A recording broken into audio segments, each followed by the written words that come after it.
Good evening, everybody. My name is Katharina von Rupteschell. I'm the director here at the Goethe-Institut, London. I'm very, very happy to welcome you to a very exciting evening. And we are very, very proud to hosting this special panel. Tonight's panel, the In Conversation with Refik Anadol and guests, coincides with Refik's unique exhibition, Echoes of the Earth, Living Archive, currently showing at Serpentine North, and which I suppose all of you or have already seen, or rather experienced it already. Serpentine and the Goethe have collaborated since many years in various shared thematic areas, such as ecology, post-colonial discourses, and arts and technology. We are very grateful for this continued fruitful exchange with our fantastic neighbors. This evening's conversation is particularly exciting for me, as our team, or namely our colleague Mario, have worked with the Serpentine Galleries for over a decade on bringing together artists and technologists to investigate discourses around nascent technologies such as artificial intelligence and blockchain, and of course their impact on the arts and civil society. This year, we, the Goethe-Institut, will be exploring emerging quantum technologies through the lens of art with an international event and a worldwide artist in resident program. One of the residencies will also be here at the Goethe-Institut in autumn, so please come and join us when we do an event on that. Tonight, I am, like all of you, very excited to learning more from our esteemed guests, like Refik Anadol, already mentioned, the artist, and Mira and Doug Eck, both from Google, about the ways in which technologies alter our perception of the natural world and our experience in time and space. So thank you so much, dear Kay, who's moderating this panel today, and Hans Ulrich for this collaboration. And without further ado, I ask Hans Ulrich now to do the actual introduction. And I wish you a very nice evening. Thank you.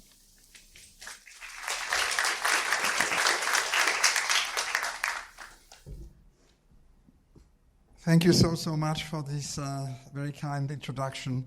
As we always say, the Serpentine and the Goethe is 1 + 1 = 11. So incredibly grateful for this ongoing collaboration. Good evening to you all, and thank you so much for being here. I'm very delighted to welcome you all to tonight's talk on occasion of Refik Anadol's extraordinary exhibition at Serpentine North, Echoes of the Earth, Living Archive. And it is interesting that we're going to discuss tonight AI, because actually AI helped us also to find this title of the exhibition, which is fascinating.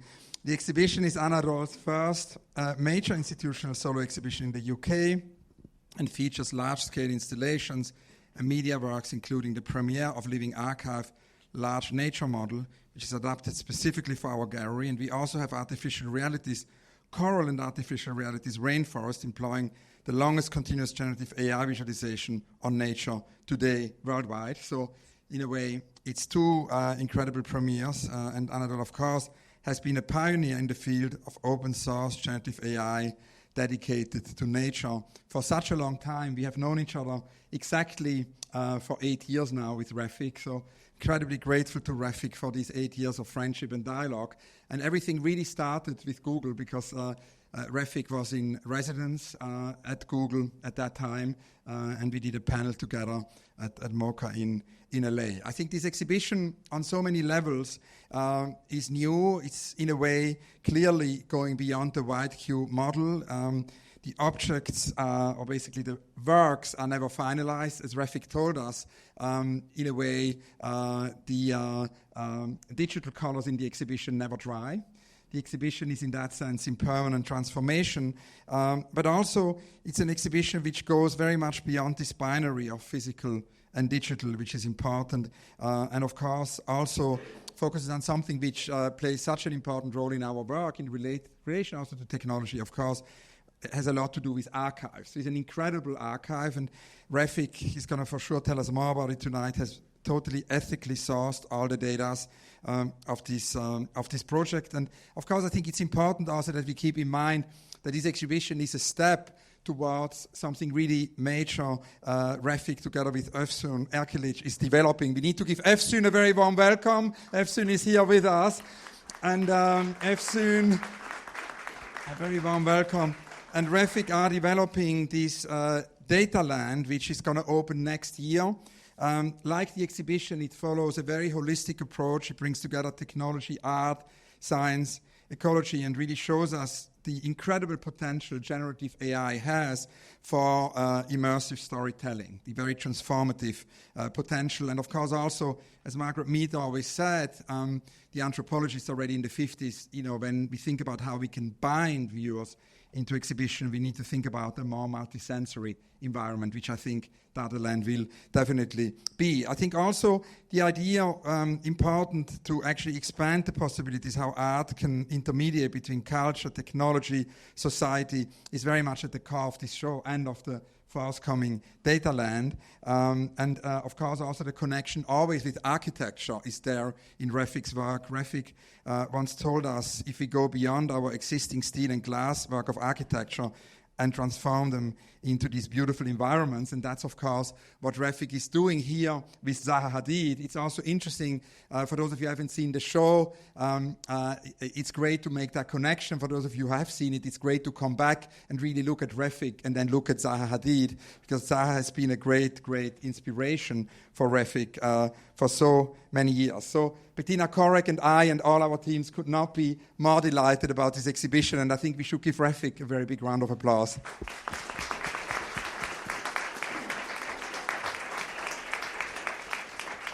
We're also excited that this actually coincides with the launch of Volume 2 of Future Art Ecosystems. It will be released in a few days, so we hope you can come to that next week. And with AI as its theme, the report could not be more connected to today's panel. It's the year of AI at the Serpentine.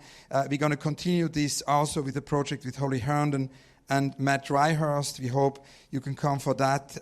In autumn, it will be a participatory sonic experience of AI systems building exhibition by Holly and Matt. It happens in autumn this year, and we developed in collaboration with SAP, the architecture studio in Berlin. And of course, Holly and Matt are authors of the synthetic voice system Spawn and many more projects. So all of that just to show that it's really a deep research this year, which will also be reflected throughout the year in our exhibition program. For tonight's panel, we want to welcome and thank deeply our amazing speaker, Refik. I already introduced Mira Lane, who is the Senior Director of Technology and Society at Google. Please give Mira a very warm welcome.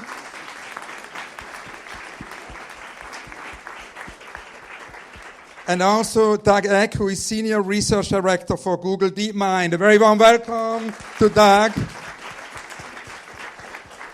And it's, of course, really our dream come true tonight that Mira and Doug are here, because we started, together with Kay and our technology team at the Serpentine to brainstorm with Refik about what this panel could be. Refik's dream was that we can have Mira and Doug here today. So this is really a dream come true. The discussion will be moderated by our very own amazing Head of Arts and Technologies at the Serpentine, by Kay Watson. A very warm welcome to Kay. And before I hand over to them, I want to say a few more thank yous for actually making the exhibition and tonight's discussion possible. We are very grateful, of course, to the Goethe, to Katharina von Ruckschell, Kate, to Mario Schruff, to Frank Baumann and the teams at the Goethe. We should give them a big round of applause. And then, of course, I introduced Efsun and Refik. There is also Refik's amazing team of the studio. We should give them a very big round of applause. And then, of course, the Rosencrantz Foundation, Muse, the Rolls-Royce Arts Program, Hublot, City, Susan Sabanci, the World Economic Forum, Joseph Fowler, they all made this show possible. Please give them a very big round of applause. And of course, last but not least, and super importantly, the Serpentine Dream Team. Claude Argier, Curator at Large, and Liz Strumpf, Assistant Curator of Exhibition, for their work on the exhibition and also on the panel tonight. Kostas Stasinopoulos, Curator of Live Programs, Daisy Good, Assistant Curator of Live Programs, and Eva Speck, Curatorial Assistant for organizing tonight's event. A big round of applause to the Serpentine Dream Team. And now you will hear more about tonight's panel from Kay Watson, who will introduce more about the speakers and the topics. Thank you all for being here. Thanks a lot. Hello. Ooh, this is very loud. Oh, we have everyone's got a mic. Good evening, everyone. Thank you for being here. The stars really did align for tonight. It just so happened we managed to get everyone in the same country at the same time. The format for tonight is going to be that we are going to have 3 quite short presentations from each of our speakers, and then we'll move into a discussion that I will moderate. I'll try to moderate. And then we will have some questions, have time for questions at the end. So please do think about those questions. So just to reiterate, my name is Kay Watson. I'm Head of Arts Technologies at Serpentine. I lead our art and technology program of commissioning and research and development and thought leadership work, which is really looking at the impact of technology on society. And we do that through a number of different programs, of which Hans Ulrich has already just described Future Art Ecosystems, which is our annual strategic briefing, the next one of which is coming out on the 19th of March and is titled Art and Public AI. That publication will be freely available to read online, so keep an eye out for it. Okay, to begin, I just want to hand over. I'm not going to do long introductions. I think the presentations and the conversation will speak for themselves. So to begin, I'm going to hand over. Our first presentation will be by Refik. So if we can start the videos. Thank you so much. So great to be here tonight with you.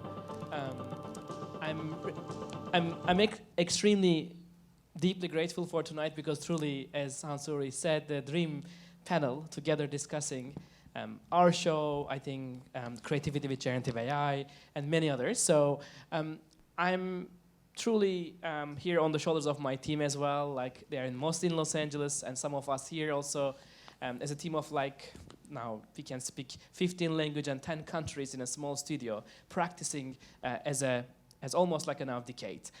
So there's maybe we can, yes.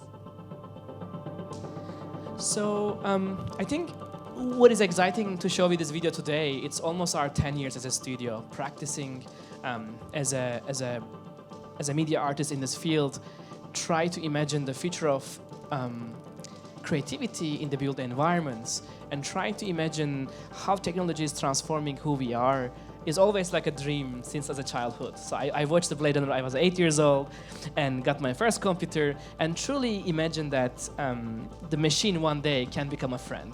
So it didn't felt that very alien when the AI come our lives. It was already, I guess, very childhood embedded experience. I'm really today just want to share quickly this 5 minutes video that's showing mostly our work spanning across different cities and countries. But truly, the common thread across our last 10 years is making art for anyone and everyone, making art for every culture and background, and trying to find this alien universe of that data dramatization. And I think data is a form of numbers for many people or information. But to me, when I start imagining, 2008, by the way, we lost Peter Weibel, but who was one of the teacher back in time in my undergrad years, allowed to really just go beyond that. What happens if the information is not just numbers? And that's when I start imagining that data can be actually a form of memory. And this memory can take any shape and any speed, any texture, any color. And that liberation of data from there truly allowed me and my team to think beyond just information. And we truly support our inner structure as a studio to make public art. Truly start from the streets, transform buildings, hospitals, airports, schools, where maybe art not always first imagined. A place where everything on life can happen. And especially public art really inspired me so much because there is no door, there is no beginning, and sometimes it's completely equally distributed across like different cities and time. So much happened across there. But what really changed our projects and our journey, 2016 February. I was deeply honored, also with Doug was did that amazing event at Gray Area in San Francisco. This was the event where I personally first time saw that AI finally was able to share it on a stage. Specifically, deep learning algorithms were just starting, and artists like myself working with data and software and code, it was a dream year that finally there's a code online that I can understand, a data that online I can understand and think about it. But really fascinating moment is I became the first artist in resident at AMI program, thanks to Blaise Agare Arcas, Karen McDowell, and Mike Taika. Me and my team was able to learn how to use AI, cloud computation, and it was a fascinating start point. The idea of if a machine can learn, can it dream? Can it hallucinate? And I know the hallucination keyword is weirdly thought about right now, but to me as an artist, the idea that machine dreams was not a sci-fi anymore. We would like somehow program information and look at data in a different perspective. So last 8 years, we transformed many buildings, many surfaces, and I think the idea of embedding media arts into architecture, letting buildings dream or remember was not anymore just sci-fi idea. We work with institutional memories of buildings such as LA Philharmonic, Zaha Hadid, Gaudi, Sphere in Las Vegas. We work with more than 4.5 billion images, to be precise, train more than 300 AI models, work closely with wonderful friends and colleagues at Google and NVIDIA and other places where we truly learn so much. But of course, when we come to our show here in Serpentine Galleries, it's kind of that beautiful reaction to the last 8 years of research. And also at MoMA, here you can see the work is also in the generative AI in a first piece at the collection. Truly, like, we got this beautiful moment of realization that the idea that if one day machine can dream, or if one day data become a pigment, it really doesn't need to dry. It doesn't need to think about our bias on physical life. It doesn't need to think about Newtonian restrictions of our imagination, and it can go beyond. So I'm truly grateful tonight that we are discussing this work and many others, and I'm very grateful for our show at Serpentine. And again, thanks to our hero, Hans Ulrich Obrist, we decided, like, we were discussing this literally 8 years ago on a stage, and it's a full kind of a circle back to me as a feeling. So I'm very grateful to be with you tonight, and thank you very much for discussing the future of imagination. So great to be here together. Thank you so much, Refik. And it's always good to have a shout out for Grey Area, because I think they aren't given enough praise for the work that they have done over the years. I'll hand over now to Doug Eck for the next presentation. Hi, everybody. I'm really honored to be here. My name's Doug, and I'm a research scientist. My main role in this is AI research, and I've been doing that for about 30 years.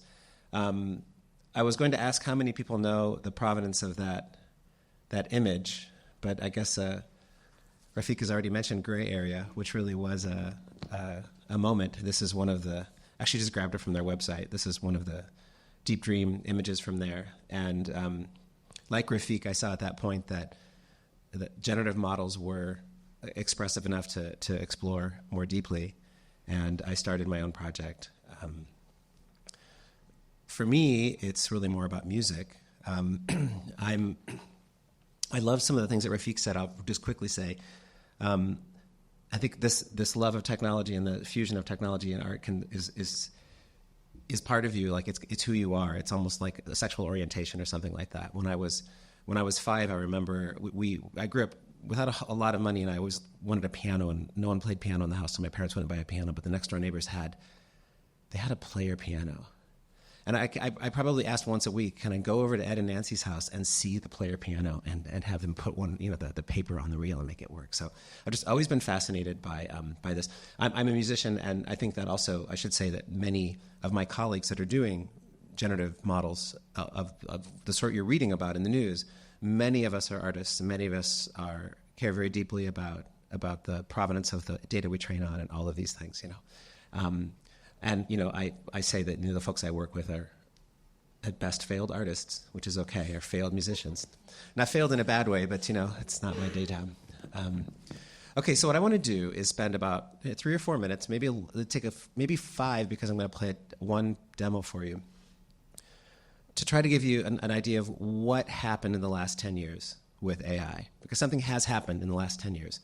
And, we have only a few minutes, but I want to leave you with a couple of intuitions about what got better and where things are still going. And so I wanted to just grab a couple examples for you. I hope you can read this. This is a piece of text from 2013 generated by something called a recurrent neural network.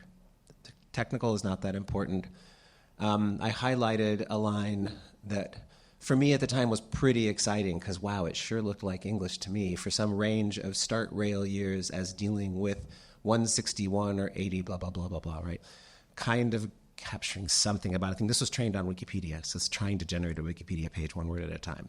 So 2013 isn't that long ago, right? This was the state of the art in 2013. We pass a few years longer, now we're in 2019, and a new technology is published called Transformer. And again, we won't dive deep into technical, but I want you to see the absolute change that Transformer brought. Now, what you're seeing in italics there is actually a prompt from a human being. This was from OpenAI, based upon a model that we published. The T in GPT is Transformer, which came from Google. We're proud of these things, don't mind me. I have to say, gotta be said. But now we look 5 paragraphs later, and I'm gonna look back behind me. The model talks about a unicorn herd, and these creatures could be seen from the air without having to move too much to see them. And you'll notice the unicorn was announced up there in the top. And this is fascinating to us as researchers, both in music. Music is about time, right? And in a real way, language is about time. Language is sequential. And the fact that these models can make sense of and make connections in time is what allows them to exhibit a kind of fluency. And it's not a real fluency. It's a series of connections that allow the model to do something that looks grammatical, to make a little bit more sense of some data than is already there. And it's what is ChatGPT. It's what is Gemini. And I wanted to give you the chance to visualize this.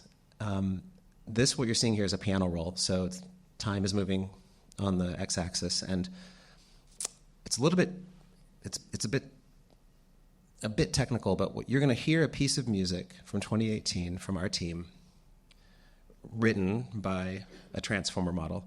It starts off with a random note, and then it generates more and more. And I'm not asking you to love the piece of music. Don't worry about that. But what you'll see are these colored arcs.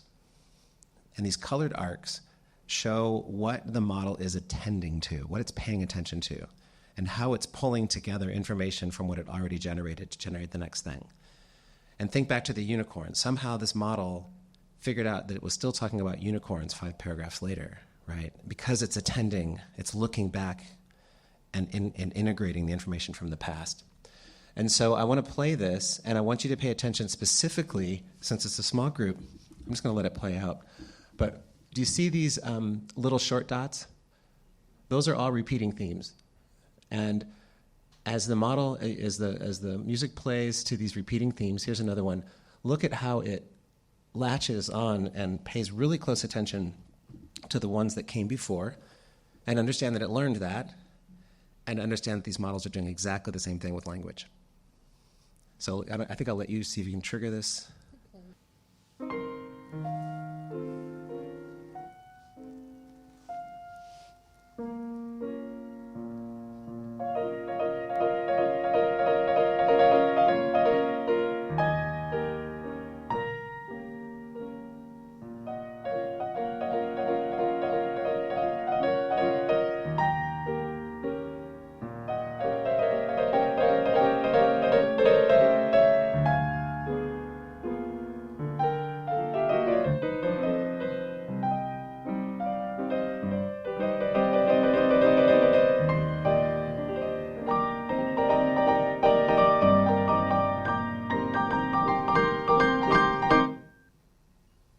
Okay, so one interesting side bit, one of these like visual auditory system things. If you hear that piece of music without seeing those jerky attention things, it sounds much smoother. So it's not quite that bad. Okay, now we're going to move a little faster. We're going to try to move a little faster. Maybe if you advance by one, I'll get control back here. I want to move really quickly and give you an idea of what's happened in 10 years. 10 years is not very long in research time. This, in fact, if you're close up, you can barely tell it's a face. These generated faces from 2014 by Ian Goodfellow called a GAN. You can attest to the fact, Refik, that this blew everybody's mind. This was like, oh my God, we finally made it. Now we know how to make images with machines. And quality improved pretty quickly. This is DC GAN. It doesn't matter the technology, getting better and better at generating things like pictures of bedrooms, album covers. By 2018, we're getting even better and getting closer to generating faces. One thing that interests me is, to many people now, these faces now, you can kind of tell they're AI generated. They have these strange artifacts, but at the time we weren't used to seeing them, so they seemed completely real at the time. 2021, DALL-E happened. This was from OpenAI as well. Amazing work. These are just cracked open acorns. What's important now is that you're able to type in, give me a picture of some cracked acorns, and get that picture. Everything that came before was just kind of browsing around in some strange computer space and generating images. So this now gives us control. 2022, Imagine came, yet another model really opening things up. The quality skyrockets. Here we are in 2024 with very high resolution images. We've all seen this, so we'll move on. Just this is what I wanted you to see is the incredible increase in image quality that we see in just one decade.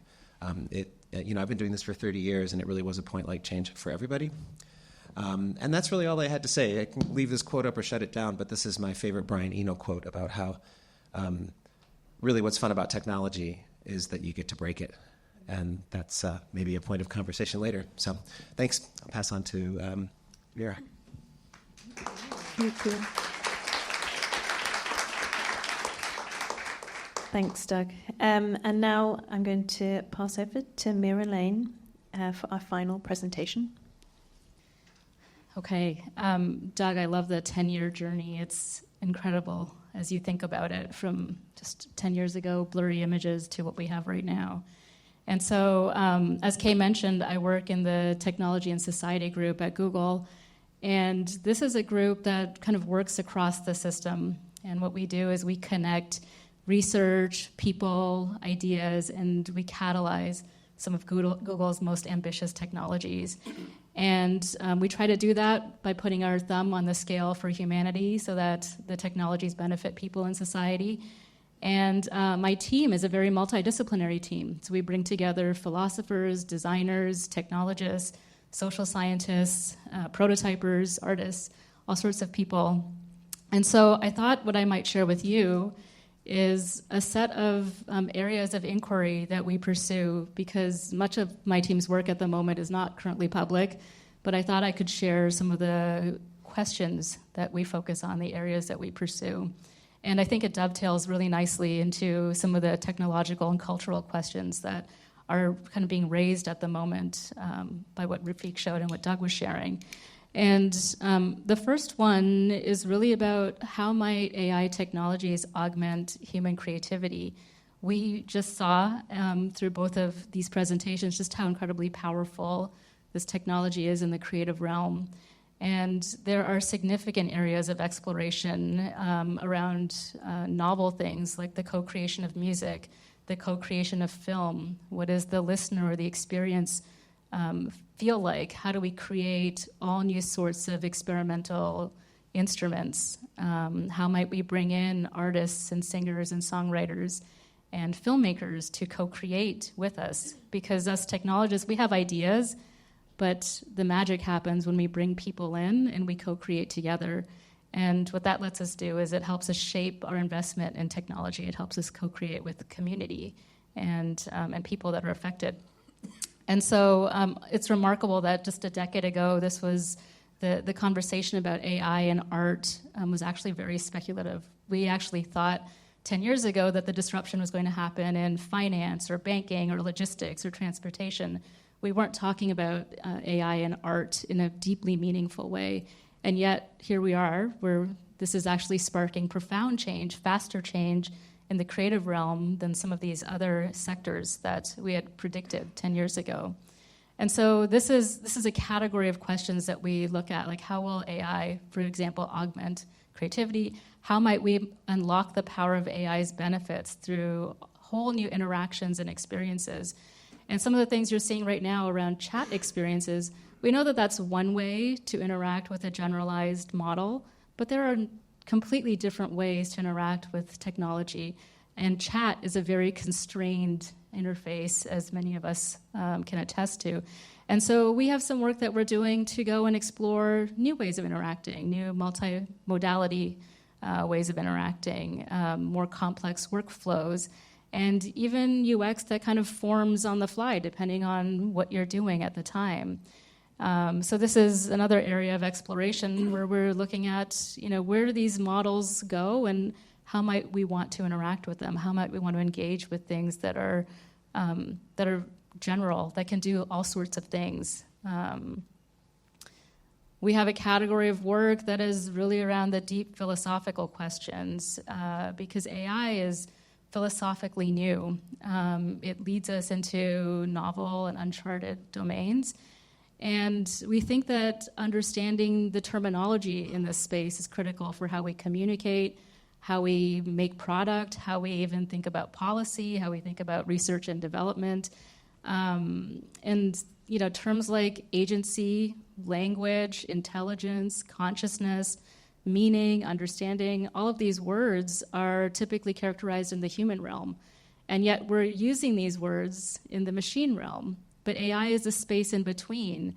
And so how do we think about this, and how do we intentionally develop language and mental models for this shared moment that we're in, so that we can be very intentional about what we're talking about?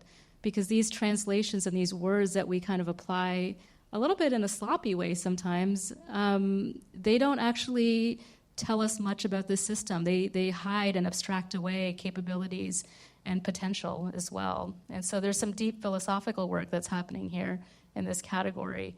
And along those lines, well, what does it mean to co-create with AI? These are complex, multifaceted, nuanced conversations. What does it mean to have an AI companion? What does it mean for things like productivity? You hear, AI is going to be your new coworker. What does that actually mean? What does that mean for me as a coworker? What does it mean for me as an artist if I'm collaborating with an AI? And there are deep questions on the ethical side, the societal side, the economic side around this partnership and this collaboration. There's questions around autonomy, transparency, control, decision-making, skill development. All of these are deeply important questions that we need to engage not just with technologists, but society at large as well. And these are ones that we bring people in, we co-create, we examine and introspect on these types of questions. And then the last one, we have so many of these, I thought I'd just share 5, but the last one is about, how might we use AI as this moment of introspection? So how do we use it as a philosophical laboratory to better understand ourselves? And so what does it mean to explore our own consciousness, the profound questions that we have around our existence? What does it mean around this relationship that we have with technology? And how do we use this moment to kind of reflect back at ourselves and the society that we're living in, the society that we want? So there's a lot here. It's pretty deep. But I think the interesting part is that we're doing this in partnership with artists as well. These are questions that artists tend to poke at. They tend to push the boundaries of technology. They tend to break it in ways that we wouldn't think about using technology. But these are conversations that we believe deeply that need to be a cultural conversation and not just one of technologists in a bubble. So I'll stop right there and hand it over to Kay. Thank you.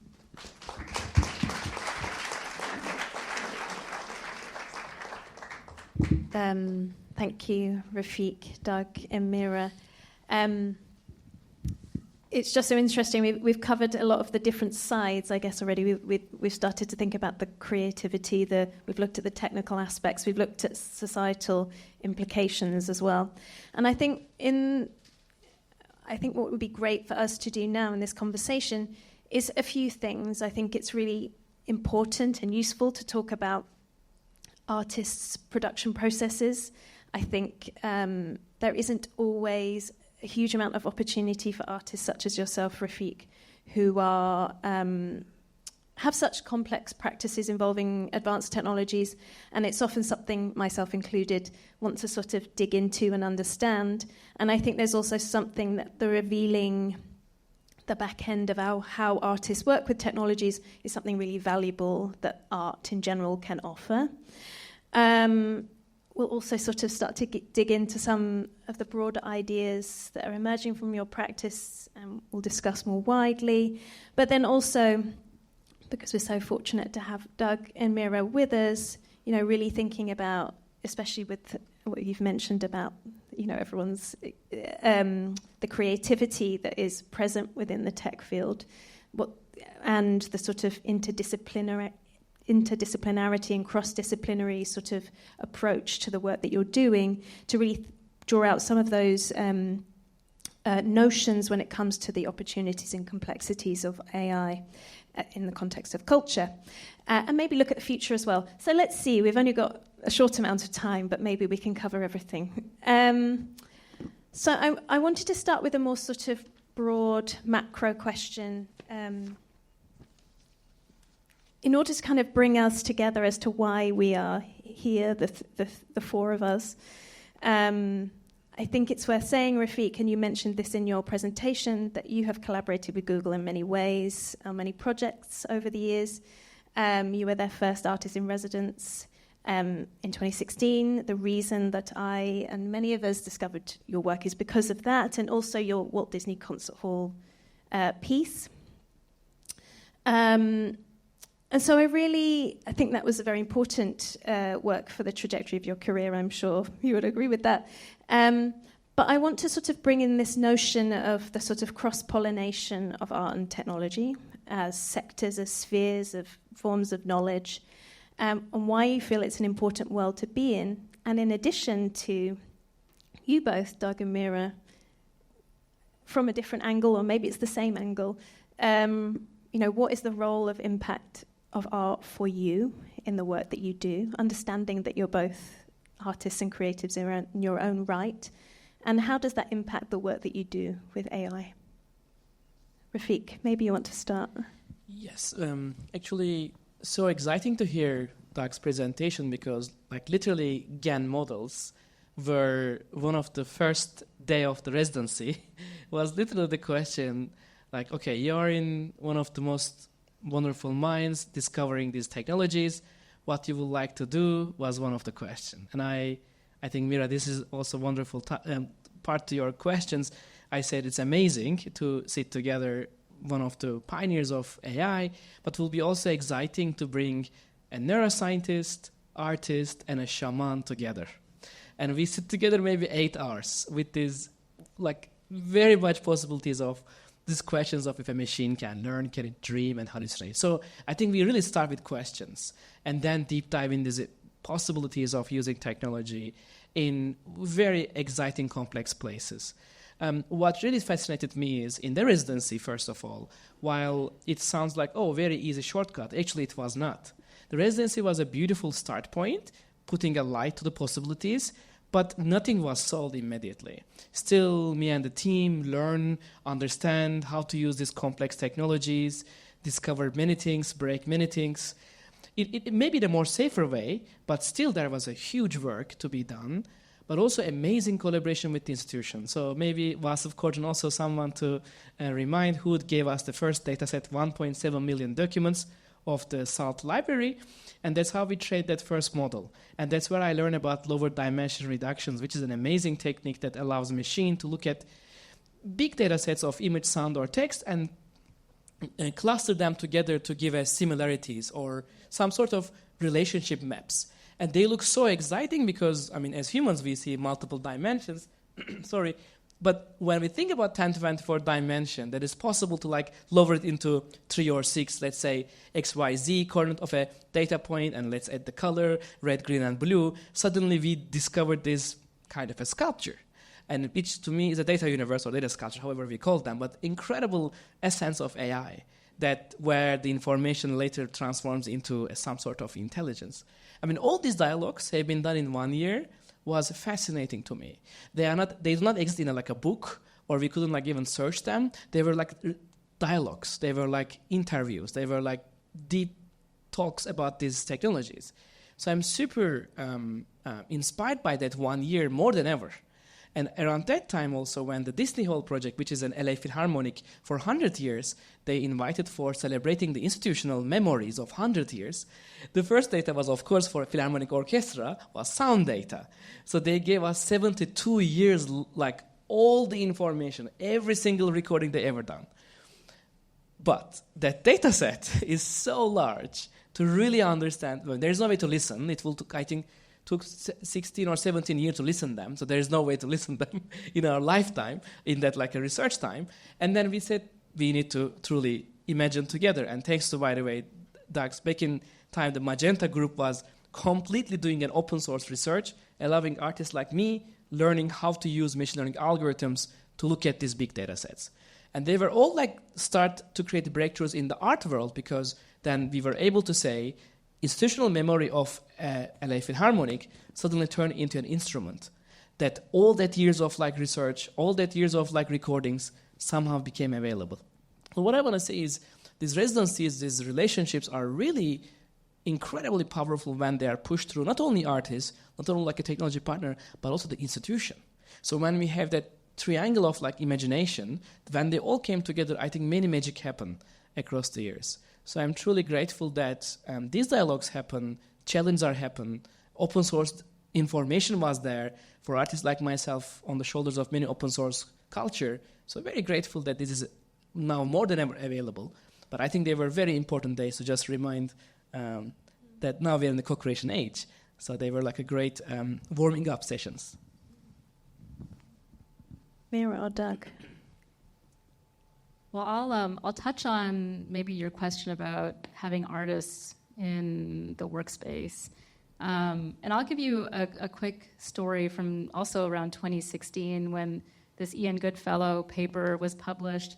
I was actually at Microsoft Research at the time, and I saw the paper, and I thought, well, this is really interesting. I could have an AI companion. It could make art for me. And I went talking to some researchers, and no one was really interested in pursuing that at the time. They were all, trying to replicate images of tables, chairs, houses, cars.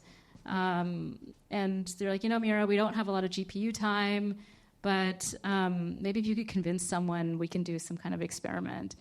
And so I went and spoke to some researchers, and they're like, well, you're going to need lots of images, like tons of images.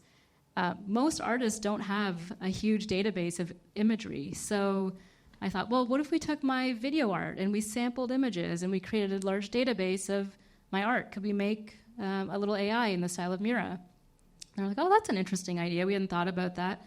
We created a little pipeline and got that going. Every night they'd run a job. I'd get a folder of images in the morning.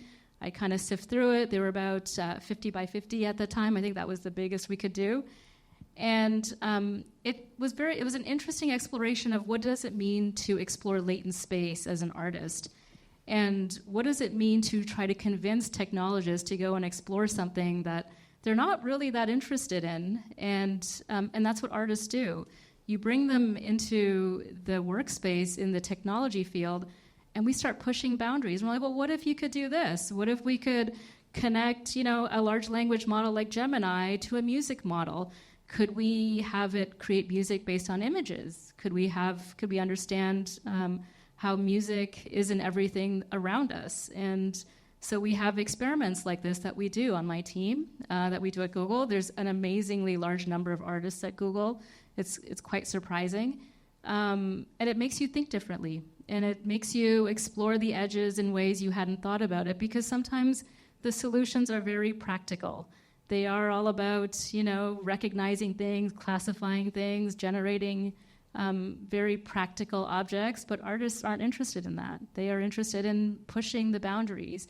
They have an idea of how something might be used in a project that they're working on, and they're surprisingly convincing, and they're visionaries, And so you bring them in, and there's a different energy in the space as well.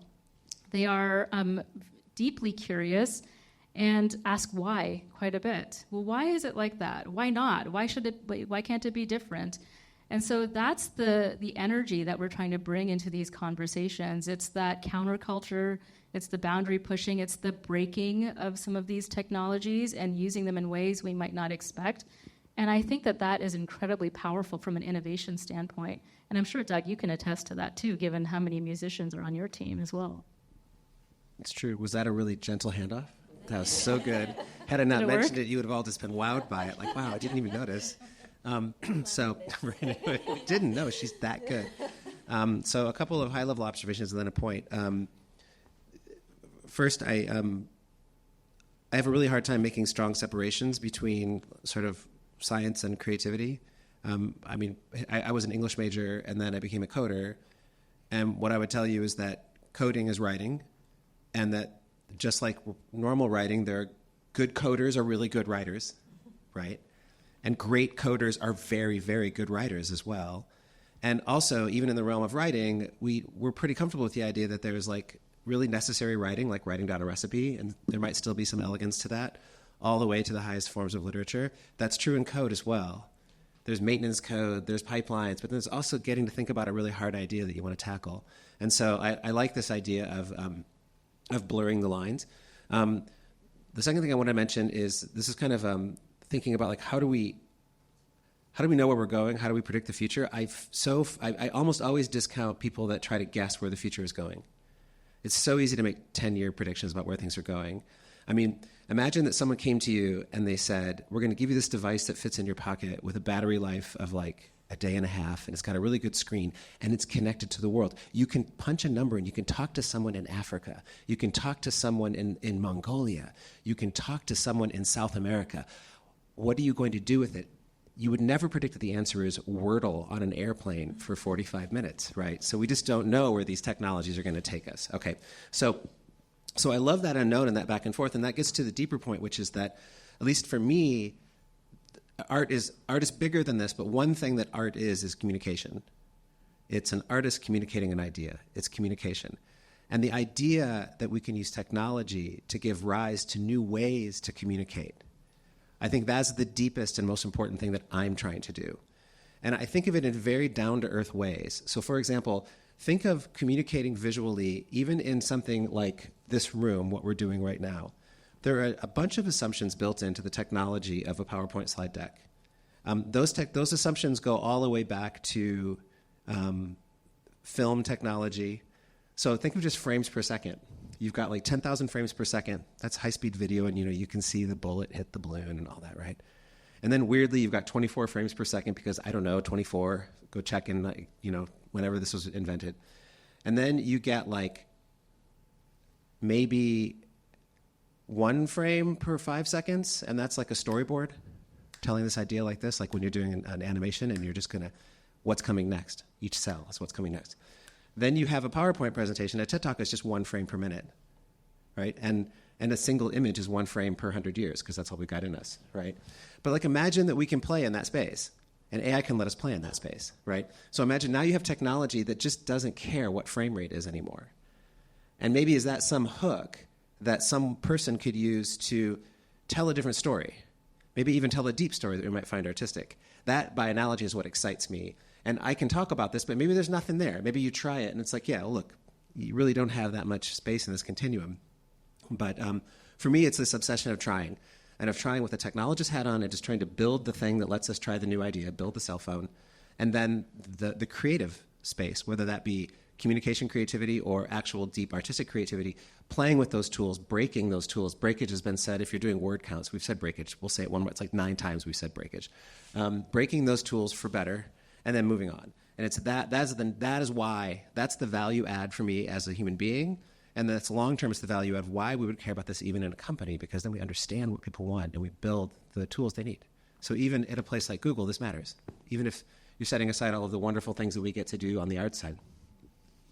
Sorry, that was kind of long. Really elegant handoff back to you.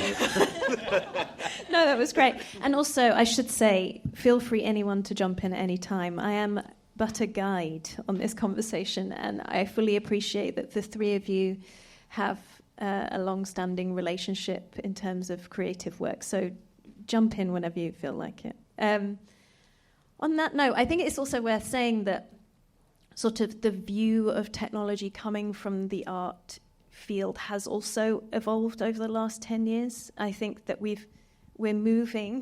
evolving from, you know, technology as a tool of interpretation or as another kind of tool to understanding or positioning technology as culture.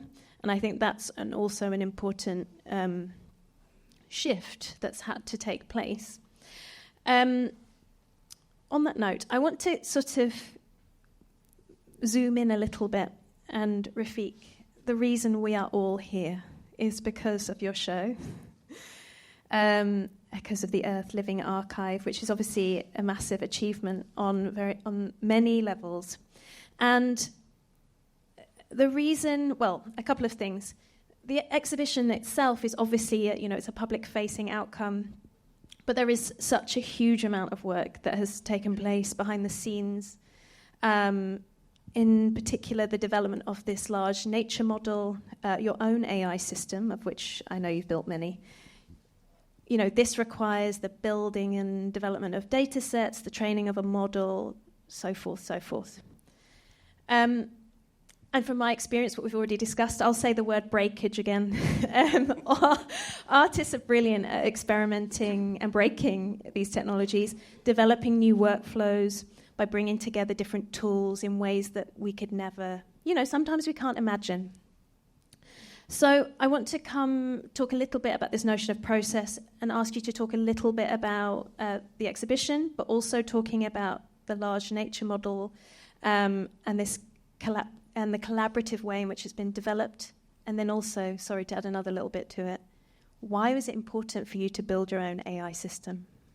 So I think what is very, inspiring right now, as Doug mentioned, like these tools we discuss are incredibly inspiring for imagination. For me, it's all about like sometimes creating a thinking brush. But that brush can remember incredible amount of information, can dream colors that I have no idea where they come from, but they're so brilliantly, perfectly aligned with the context and discourse of the work. So I think this creating a thinking brush or owning the own narratives of the art making, designing or programming, coding the chance and control, all this type of, I guess, parts of imagination is clearly led me and the team like collect our own data, train our own models. That we found that it's a very exciting place where we have much more understanding, much more control of the outcomes, intentionally, unintentionally, break through all the models, let them like collapse. All these like normally things that are problematic for the scientific context, but sometimes they are beautiful, like the Brian Eno context, but they are beautiful. So this machine hallucination idea also like came from that moment of a little bit intentionally using these systems and devices really on the other side of why they were invented for. And especially if you look at last couple of years, large language models, this transformer model that we saw became a fundamental reality for many AI services and products and tools. But what truly transformed my, I guess, inner voices, thanks to also Efsun, 8 years ago, we had profound experience in Amazonia and tried to really understand the impact of nature by living in the nature. And as a person loving digital space, loving downloading millions of images and so forth, but I felt that also we are somehow missing the idea of what the data itself. And living in the forest really opened the mind and perception that living in the data itself, which the fundamentals of the research and the exhibition completely changed my perspective. So before even creating the model, I think about nature itself. I do believe nature is the most intelligent thing we have. Nature is the most important thing we have that we absolutely needed to survive and do many things as humanity. But when we look at the current AI research, it's mostly focusing on human reasoning, human intelligence. But I do believe nature requires something else. Nature may be a whole different system that is completely different from the beginning point.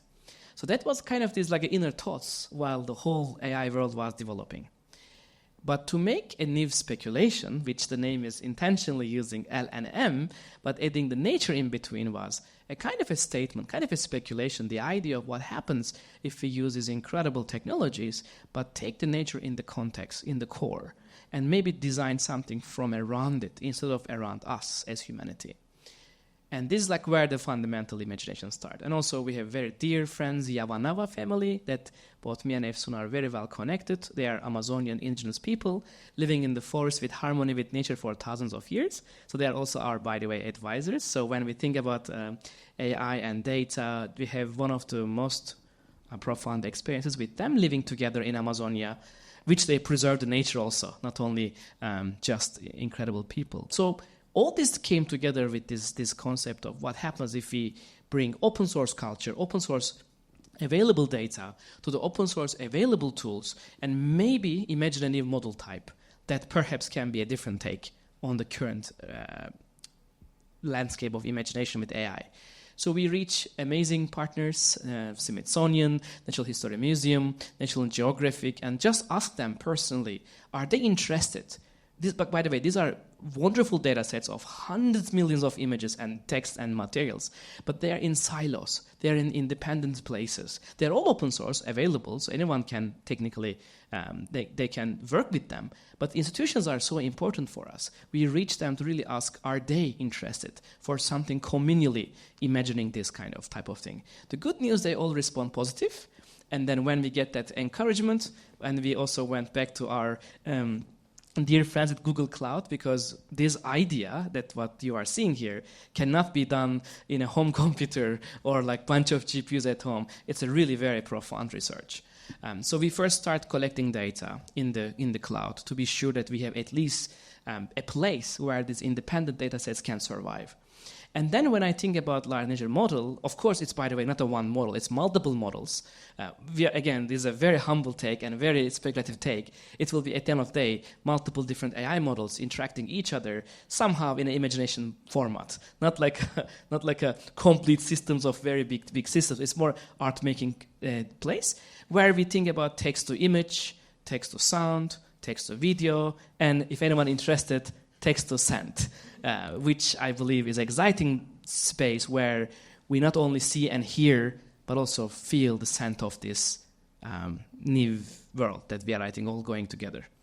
So that's behind the core concept, and we get a wonderful support across the many disciplines. And really, by the way, one thing, of course, creating a nature AI will be so sad to just like blindly use any technologies. And thanks to the cloud team, we are now Google Cloud team, we know exactly which type of energy we are using, which speed we are using. We are exactly understanding a lot about things. So when the time comes, this research hopefully goes public for people to demystify the research, AI. People can really understand how much energy we use from which context. So like really this idea of making invisible visible and really demystify the process and make the participation of the other institutions who have been creating incredible databases across the decades, like bring all these voices together to make the voice of nature, I guess. At the end of the day, can we hear nature? Can we understand nature? Can we really interact with nature? Not to replace it, not an alternative idea, not to like make another nature, but about the idea of understanding one of the most complex systems we have. So ultimate dream behind this is this, and the show is V1, maybe. The perimeter piece you see around it, it is each time kind of dreaming new clusters. So we have here from this 500 million images, the perimeter piece is constantly finding new clusters, creating Amazonian flowers, Amazonian animals, and landscapes. And in this room, these are painting contexts. In the outside, we hear and see these possibilities of AI's potential dreams. These are to me like a small molecules or particles, however you call them, but they are a very signature, I guess now 12 years of aesthetic research. Behind them there's always generative input from machines' possibilities. And in this room we explore the shifting perspective, the idea of perhaps the world needs new perspectives for AI. And then it's the biggest artwork is actually the process wall where you can go and learn about behind the scenes. So it's an experiment, and so far I'm so grateful to say that people writing their PhD thesis, master thesis, coming from across different age and backgrounds, I think it creates a dialogue. It creates a new type of imagination. And I think the more we demystify these wonderful technologies, the more it creates a safe and secure space. And on the, of course, shoulders of open source cultures, pioneers of the field, I do believe it's new ways of communicating about nature, which, again, the most intelligent thing we have. So that's the ultimate dream behind the project. Can I just follow on before I bring you both in, but please speak if you would like to, about the kind of immersiveness of your practice. Can you just talk a little bit about the sort of the importance of the multisensorial, the immersion, and what that means also when it comes to like our perception of reality? So I think, first of all, I think this field itself has been explored with many pioneers. Way before VR, AR, XR, there was a wonderful group of artists exploring light and space movement, like James Turrell, Dan Irwin, and many artists have been very early 70s, 60s, trying to like transform the built environments into canvases. I think I'm trying to find that new language with data and AI, if possible, to give a new kind of material qualities to built environments. I think before we dive into these TVs on our faces, I think there's still a huge possibilities in the physical built environments. And the second is, I think, being togetherness. It's a fascinating experience, that being together in some place and time and space and really feel and explore an idea, a feeling, a story, a wondering, whatever that act of life. What I'm also fascinated by the idea of transforming built environments, in this case, Zaha Hadid's, of course, legacy, and then Serpentine North Galleries has incredible was, again, thanks to Hans Ulrich Obrist, that he truly challenged like the idea of like using the perimeter as like a canvas. And it was fascinating teamwork by Serpentine Galleries, by the way. It's not an easy install, like hiding technologies on the ceiling, putting like 16 projectors, and really invisibly turn that walls into a canvas. We love a complex installation. It is a truly very complex. Just to be clear, like a 6 IMAX movies running real time. Just to just explain plot cloud computation. I mean, there's a lot of really heavy thinking and imagination, and that was, I think, success of the show. It really creates a wandering new canvas. And I do believe every single architectural surfaces, buildings, floors, windows, I think they can be all canvas. It's all about imagination. That's the limit. Yeah. I mean, it's very interesting. And of course, it's so beautifully installed. And the response to the show has been incredible. And I think everyone should be proud of what was achieved. Well, teamwork. I want to ask a slightly lighter question now, actually, which is, before I ask a more complicated question. And that, I'll start with you, Refik, again, and I apologise. And that is your inspiration for, where does this come from? I mean... also, because I want you to talk about science fiction, so that's why I'm doing that.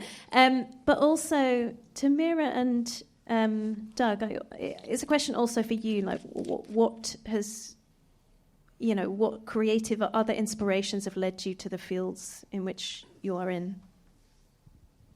I mean, definitely science fiction. So still the most powerful first imagination. I mean, Efsun reads more books than more than me, but I still cannot forget like William Gibson and Philip K. Dick, like early introduction to the both movies and the books, where the world was more inspiring than what we have as reality.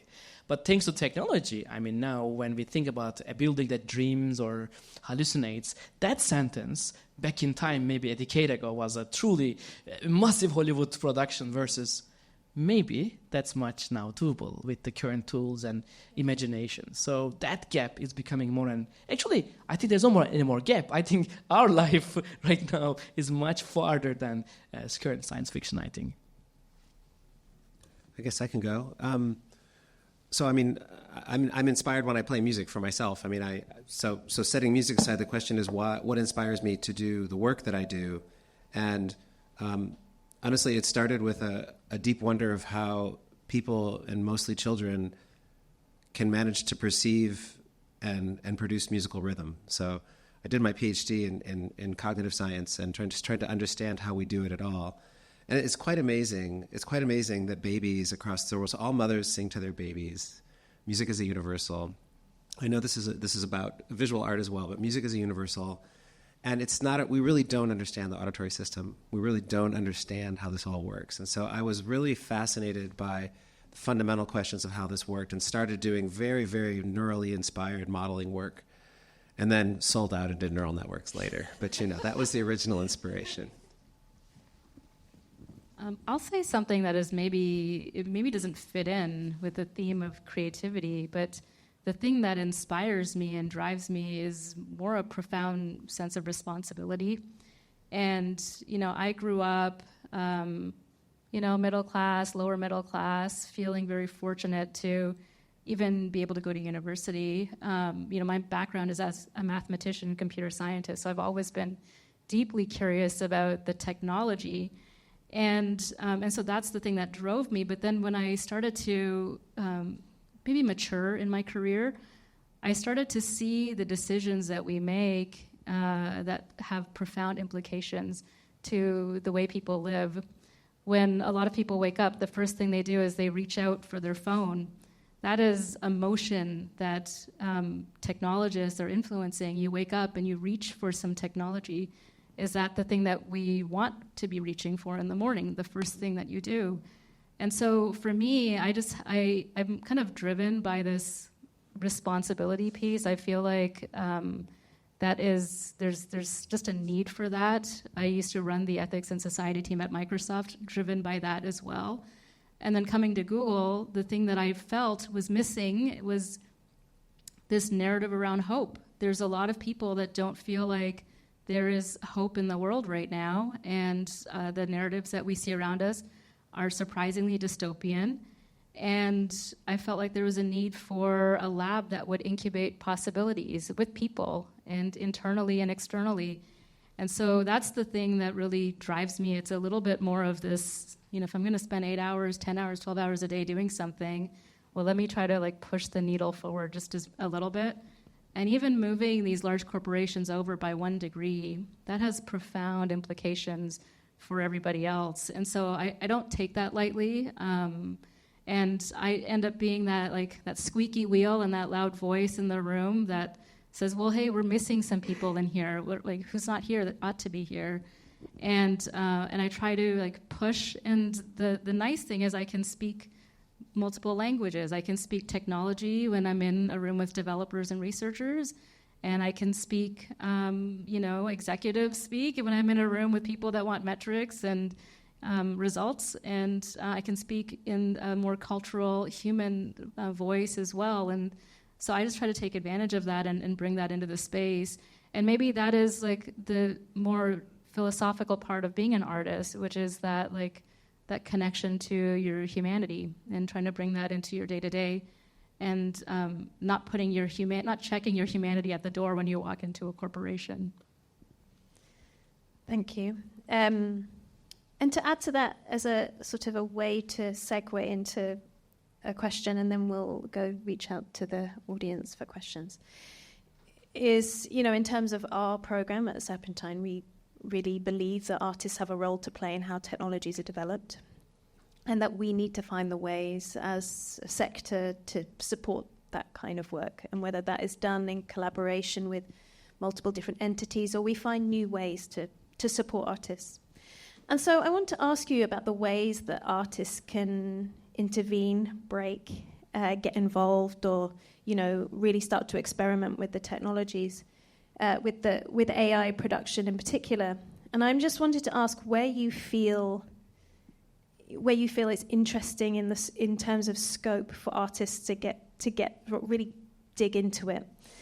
If we think about AI as if we think about the AI stack as these number of different hardware and software coming together, we're talking about data, we're talking about the model, we're talking about neural networks, we're talking about computation, we're talking about latent space.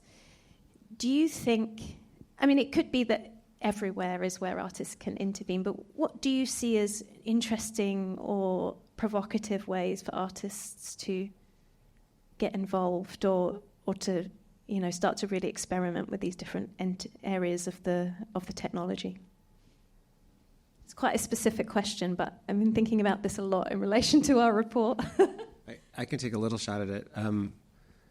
So the first thing that I would say is there's two answers, and they're almost contradictory. One is, when large technological sweeps come through, this has happened in the past, it's really important to stay on top of them, and just in terms of work, right? So my favorite is talkies, right? This is when movies got microphones, right? So now you have sound and film. And that was really tough for some actors who did not have the right voice for that, or did not know how to control their voice. And so this led to this really hard transition point for some movie actors. And we'll see the same thing, like any large transition that happens, it's kind of like an avalanche. And, this is a big change right now. And so, if you're in an avalanche that happens on Wednesday in the mountains, look out. But, it'll be fine on Thursday, and it was fine on Tuesday. And so, swim, stay above the snow is the avalanche survival training. But that's thing one. So that's just kind of like having intellectual curiosity. You don't want to ignore it, right? Even if but the other side is the flip side of that coin, but very real, is that the people who would want to dive deep are presumably those people who need something, right? Don't create a need, right? So if I'm talking to a musician, sorry to keep going back to music, an artist who's in the fullness of their career, maybe a professional cellist or Spanish guitarist, flamenco guitarist, I'm not going to go tell them they should go try to bring AI into their music. That's ridiculous. Why? I mean, it's beautiful as it is. It is what it is, right? It's in its fullness. Versus someone who's trying to learn and needs new tooling. It has something in their head. Here's what if you can communicate what's in your head, this message that you have, and you can get it out there, great. Many of us are struggling to be able to communicate that message in our head. We don't quite know how to do it. And that's when you start looking for new tools. And maybe you find something, some new expressive angle. And then maybe you want to play really deeply with the AI adjacent to what you love. Anyone else want to tackle that? I think growing up with a family of teachers, I truly learned that learning to learn is an incredible place to be. And if that curiosity stays in the mind, in the soul, I think current time with machine learning algorithms and all these systems are just enhancing that curiosity. So I feel like we are becoming maybe the writers of writers, directors of directors, coders of coders. This new type of co-creation era is right now happening across any disciplines and any fields. So to me, experimenting with these possibilities it feels infinite. And I don't know how many of you are really interacting with Gemini, ChatGPT, or Cloud, all these now current AI models that are becoming available in our pockets. It's a fascinating speed of reaching information. And that speed, I think, enhancing a whole new mindsets, I think, right now happening, which will next decade will be a whole different type of dialogues and creativity. So to me, understanding these technologies to enhance the practice is really fascinating. But as like mentioned, some systems and some very important roles are absolutely should be changed and not be touched. Hold on to the deer on the heart of that context of the work itself. But as a creators, I think creative minds, I believe the possibilities are never seen before like that. And that speed of change between disciplines is fascinating. Just needs a little bit more time maybe to understand the systems, to really rely on them and make a trust relationship is a different thing to imagine when it comes to art making, I guess. But it's like a reality machine, I guess. We were thinking like reality machine. Can I just add one little thing? You triggered something in me. I'll make it really fast. For those of you, we're not here to make art easier. Yeah. Art is not supposed to be easy. This Degas quote is what is it? Painting is easy when you're not good at it, but really hard when you are, or something like that. It's hard, right? Your job is not easier because of all this AI technology. It's just different. I just wanted to get that out there on the table. This is not meant to be push button anything. I'll jump in and I was kind of reflecting on the question that what layer do we need more experimentation? I mean, we could have it at every layer, but the thing that I'm seeing right now is a remarkable lack of creativity in the actual problems that the models are solving right now. A lot of the AI models, if you look at them, ChatGPT, Gemini, Claude, they're all interchangeable. They shouldn't be interchangeable. So what problem's being solved?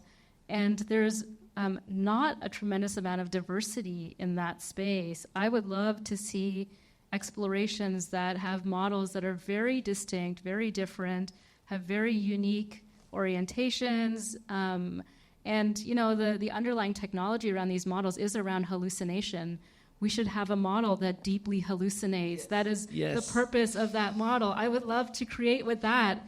I mean, the amount of prompting and the prompt engineering I have to do to get a model to hallucinate to the extent that I want right now for creative purposes, I'm like jumping through hoops. I don't want that. As an artist, I would love for us to have something that is deeply untethered and kind of off the wall. Oh, we can help crazy. you with that. We have the technology, believe me. We just don't want to release it. But you know what I mean? Just keep it in its little box. This is where we want artists to say, no, you know what? I want something that makes things up, that plays, that lets me go in all sorts of directions.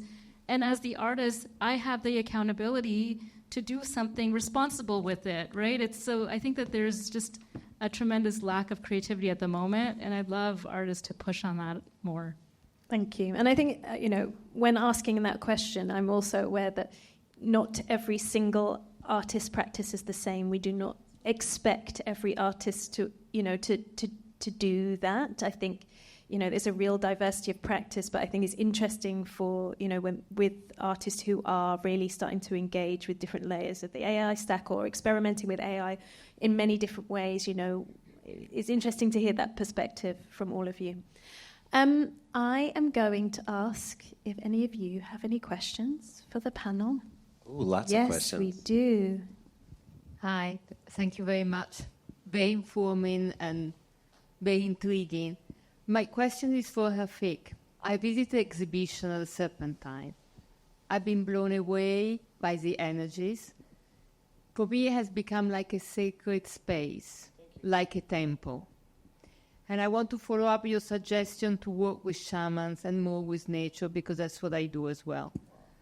And my invitation is for you to open a temple, a multidimensional one, when people can descend and finally become part of nature and not just being stuck in their mind or in just the pure technologies, but finally feel that we are nature. We're not separate from it. So it's just an invitation for you. Such an incredible idea. So thank you very much for the beautiful words. And I was a couple of days ago looking at Mark Rothko's work that he was saying, my work is a place. I think it's an amazing inspiration what he says. I think artworks can be a place. And I think in this case, I believe it's a place, a space, at the art inside. But I totally hear you from my heart, because spending significant time with the Yavanava people, especially understanding from the chief Nishiwaka and Putani, their struggle of information in their centuries long, their life, they can only 17 of them can speak their language. Going there from our privileged world, understanding where I come from, what they do in the nature, they humbled me so deeply about who we are as society in general, and who they are, really living truly in harmony with nature, that they need nothing at all. They live 100+ years without anything at all, versus we all became these more complex societies, problems we have, conflicts we have, wars we have. It opened a whole new dimension in my mind, and I really don't know how to translate into any form of art yet, but if it becomes one day a space, I will be happy to host everyone from my heart. Hi. An amazing talk. And I just want to say straight away, I'm all in. I'm loving everything I'm seeing. But I would like to say is maybe just start my question by quoting Gordon Sumner and Sting saying, building machines we can't control. And I'm just wondering, we've been looking at this perspective in terms of how far we've come over 10 years.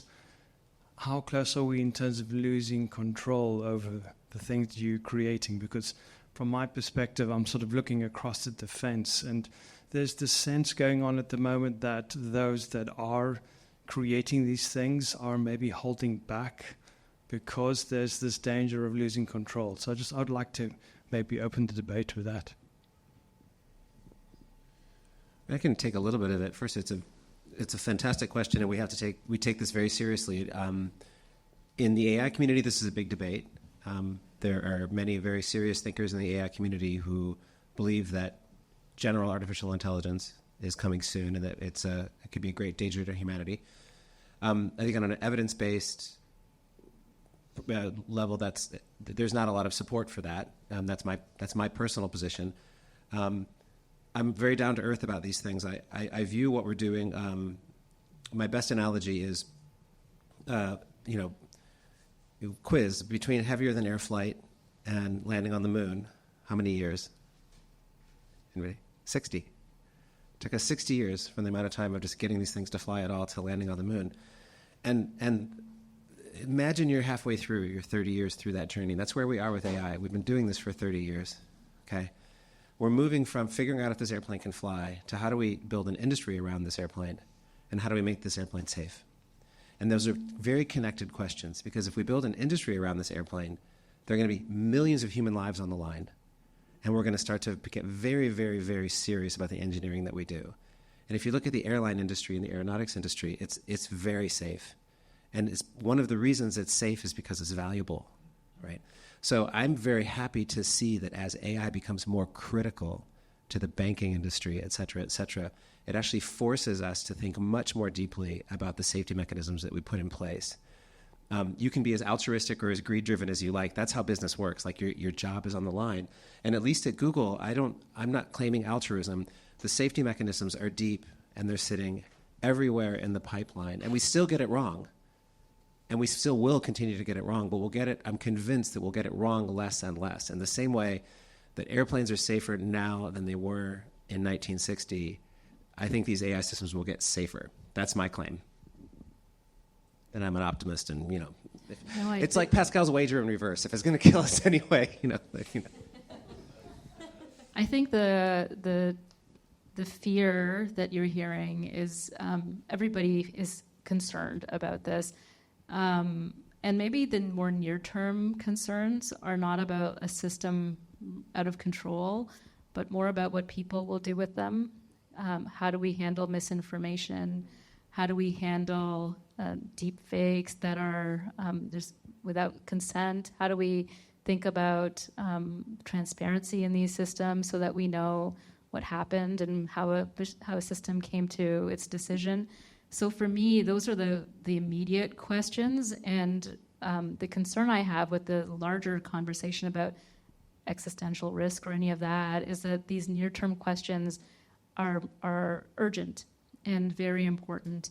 And at Google and a lot of the technology companies, there are, in all parts of the pipeline, there are people and systems and policies and governance that are in place to help think through that, to help teams look around corners.